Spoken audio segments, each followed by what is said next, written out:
है good evening friend, कैसे हो सभी। मैं भी ठीक हूँ। तो चलिए, बहुत दिनों बाद हम एक स्टोरी को सुनते हैं जिसका नाम है तुम बिन जिया जाए कैसे। इस एपिसोड का पार्ट होगा 32। लास्ट एपिसोड में हमने ये सुना था कि जो काव्य की आंटी है वो अनन्या के घर जाती है, क्योंकि पिछले कुछ दिनों से काव्या का बर्ताव ठीक नहीं रहा है। मतलब काव्या जो इतनी एंजॉय करने वाली, हंसने खेलने वाली लड़की थी, वो अब बड़ी शांत सी हो गई थी। किसी से बात नहीं, कुछ नहीं। तो ये परेशानी आंटी को बड़ी झेल खाती है। तो वो जाती है, वो सोचती कि अनन्या की मॉम से हम पूछा हो। तो जाते हैं अनन्या के घर, अनन्या की माँ से कुछ बात करती, तो वहाँ से पता चलता है कि अनन्या का भी सेम यही नेचर हो चुका है। क्योंकि अनन्या की जो मॉम है वो बताती है कि अनन्या भी ठीक से बात नहीं करती है, ना वीडियो कॉल करती है, ना कुछ। बस थोड़ा सा हालचाल पूछो तो बस मुझे काम है, मुझे पढ़ाई है, ये सब बोलकर फ़ोन काट देती है। तो ये दोनों जो आंटियाँ हैं उनको थोड़ी सी परेशानी तो होती है। तो दोनों मिलकर डिसाइड करते हैं कि हम लोग अपनी अपनी बेटियों से बात करेंगे। और होता भी यही है। अनन्या की मॉम अनन्या को कॉल करती है, वीडियो कॉल करने बोलती, तो वहाँ से आंटी को भी पता चलता है कि अनन्या खुद का ख्याल नहीं रख रही है। और यहाँ पर भी जो काव्य की आंटी है वो काव्य से बात करने के लिए जाती है। तो जो देखती है, काव्य का जो डोर था बेडरूम का थोड़ा सा अनलॉक था, तो वो और काव्य की बातें हो रही थी अनन्या से। अब इन दोनों की लबी डबी मूवमेंट, जो बातें हैं क्यूट सी, वो सारी बातें आंटी सुन लेती। तो अब सुनते हैं आगे। काव्य की बातें पूरी हो जाती है। अब काव्य बोलती कि बहुत देर हो गई अनन्या, सो जाओ। देखो, वैसे तुम्हारे ब्लैक सर्कल भी हो गए, इतना मेरे बारे में मत सोचो, तुम अपनी पढ़ाई पर फोकस करो। तो अनन्या मुस्कुराती हुई बोलती है अच्छा, कौन बोल रहा है मुझे? तुम? और तुमने तुम्हारी हालत देखी है? तो काव्य बोलती, मेरी छोड़ो, लेकिन तुम इतने पैसे खर्च करके बाहर गई हो पढ़ाई के लिए, तो उसकी कुछ तो वैल्यू रखो यार। प्लीज़ अपना ख्याल रखो।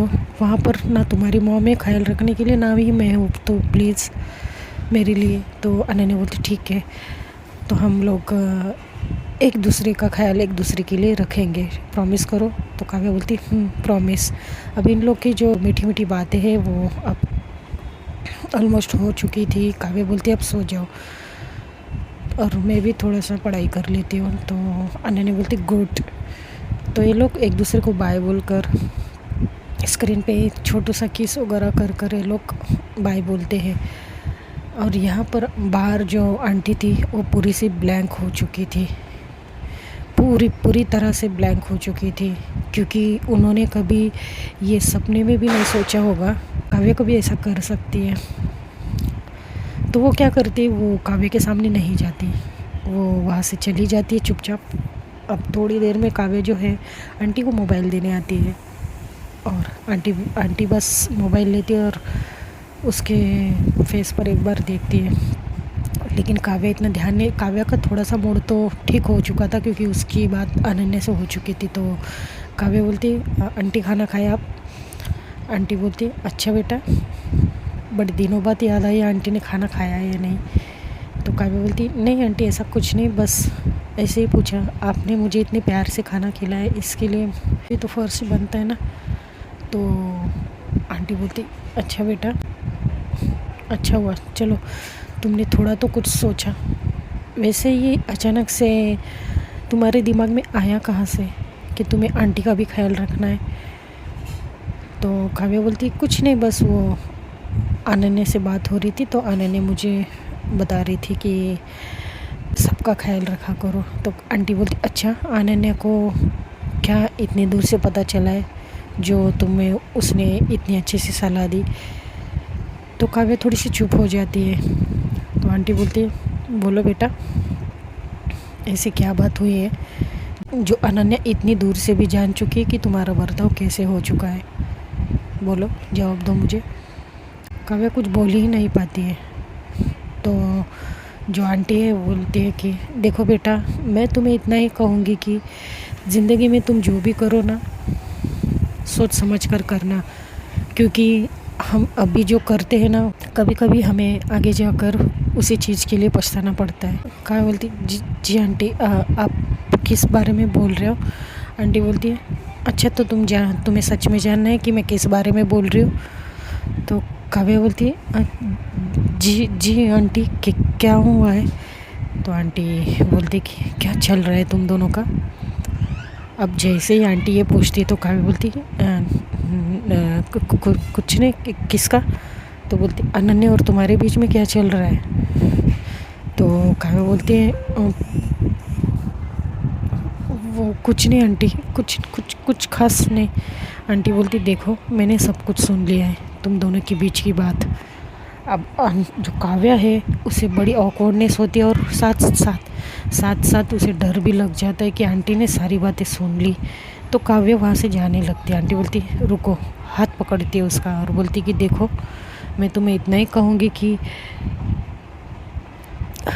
दो लड़कियों में कभी प्यार हो ही नहीं सकता। कुछ तो सोचा होता।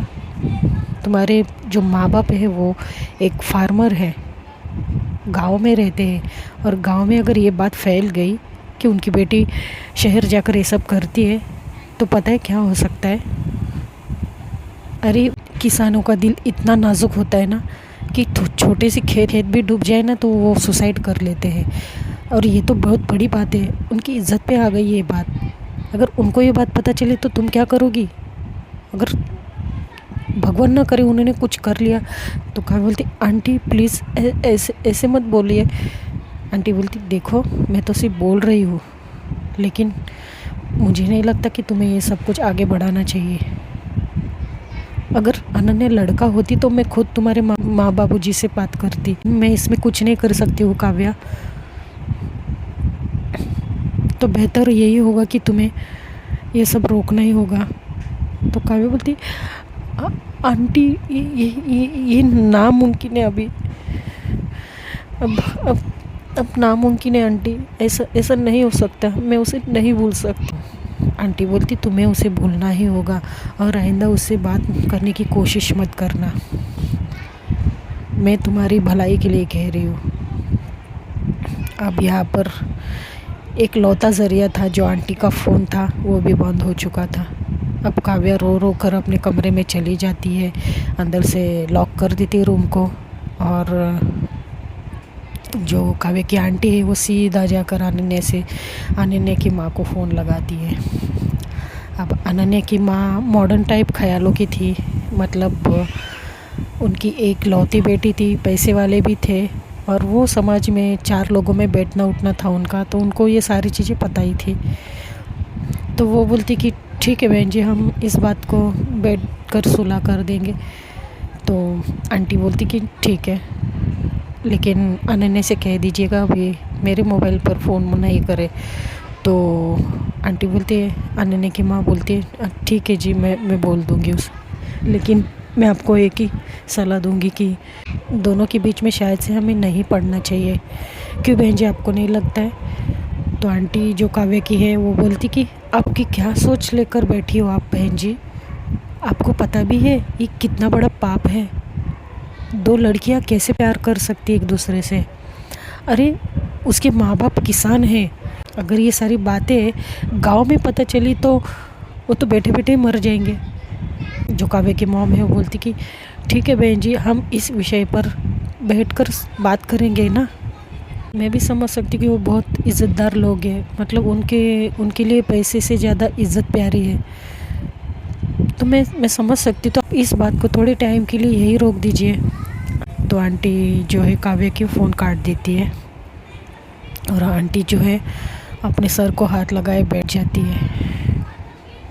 अब जो आंटी के हस्बैंड है अंकल, वो थोड़ी देर में आ जाते हैं, क्योंकि अंकल बाहर गए थे। तो अंकल बोलते कि क्या हुआ, तुम ऐसे परेशान क्यों लग रही हो? तो आंटी भी अंकल को सारी बातें बता देती। तो अंकल बोलते कि व्हाट, ये क्या बकवास है? तो आंटी बोलती, वही तो, मुझे तो उसके माँ बाप की चिंता हो रही है। सोच लीजिए अगर उन्हें पता चले तो क्या होगा? वो तो उसे तो कुछ कहेंगे नहीं, लेकिन खुद जहर खा के मर जाएंगे बेचारे। तो अंकल बोलते हैं कि तुम काव्य को समझाओ, वो समझ जाएगी, होशियार लड़की है वो। तो आंटी बोलती देखिए, प्यार करने वालों को हम समझा भी नहीं सकते हैं, क्योंकि प्यार अंधा होता है और हम उन्हें जितना समझाने की कोशिश करेंगे ना, उनका प्यार उतना ही बढ़ते जाएगा। अंकल बोलते लेकिन अब करेंगे क्या? तो आंटी बोलती देखते, मैं अनन्या की मॉम से बात करती हूँ, उनसे भी मैंने ये बात शेयर की है। तो अंकल बोलते ठीक है। अब कुछ दिन ऐसे बीत जाते हैं, ना अनन्या से काव्य की बात हो रही, ना ही काव्य की अनन्या से। काव्या तो रो रो कर उसका बुरा हाल कर देती है खुद का। कुछ दिन बीत जाते हैं। एक दिन क्या होता है, सडनली जो काव्य की आंटी है उनके घर की डोरबेल बजती है। आंटी डोर ओपन करती तो अनन्या की मॉम थी।